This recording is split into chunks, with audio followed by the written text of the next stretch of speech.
খবর ফাঁসের দায়ে চাকরি গেল অভিষেক নায়ারের। আসুন সত্যিটা জেনে নিই। আপনি যদি ভাবেন শুধু খারাপ পারফরমেন্সেই কোচদের চাকরি যায়, তাহলে এই গল্পটা শুনতেই হবে। অভিষেক নায়ার প্রাক্তন ক্রিকেটার, আইপিএলে কেকেআরের সাপোর্টের স্টাফ আর কিছুদিন আগে ভারতীয় জাতীয় দলের সহকারী কোচ। শুনতে ভালো লাগছে তাই তো, কিন্তু হঠাৎ করে চাকরি গেল মাত্র 8 মাসের মধ্যে। তাহলে কি এমন ঘটল? বর্ডার গাভাস্কার ট্রফিতে ভারতের পারফরমেন্স খুব একটা ভালো ছিল না। সেই সিরিজের পরই গাম্ভীর বোর্ডকে জানান দলে একজন ভালো ব্যাটিং কোচ দরকার। অথচ সেই সময় তো অভিষেক ছিলেন সহকারী কোচ এবং ব্যাটিংয়ের দায়িত্বে। বোর্ড শীতাংশু কোটাককে ব্যাটিং হিসেবে নিয়ে আসে। 3 মাসও কাটেনি, তার মধ্যেই ছেটে ফেলা হয় অভিষেককে। ঠিক এখানেই কিন্তু গল্পটা ইন্টারেস্টিং হয়।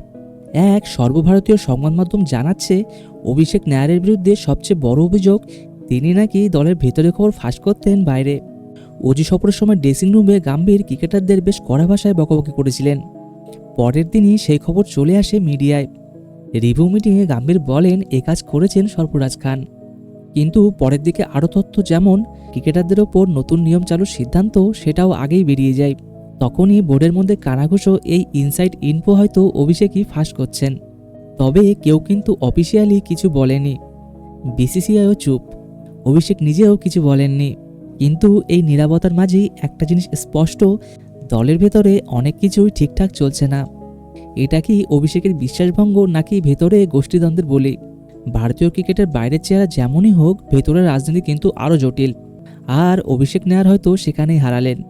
আপনার কি মনে হয়, অভিষেক কি সত্যিই দোষী, নাকি একটা শক্তিশালী রাজনৈতিক খেলার শিকার?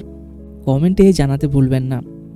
ভিডিওটি অবশ্যই লাইক করবেন এবং সাবস্ক্রাইব করতে ভুলবেন না। আসুন দেখা হচ্ছে আরেকটি নতুন ভিডিওতে।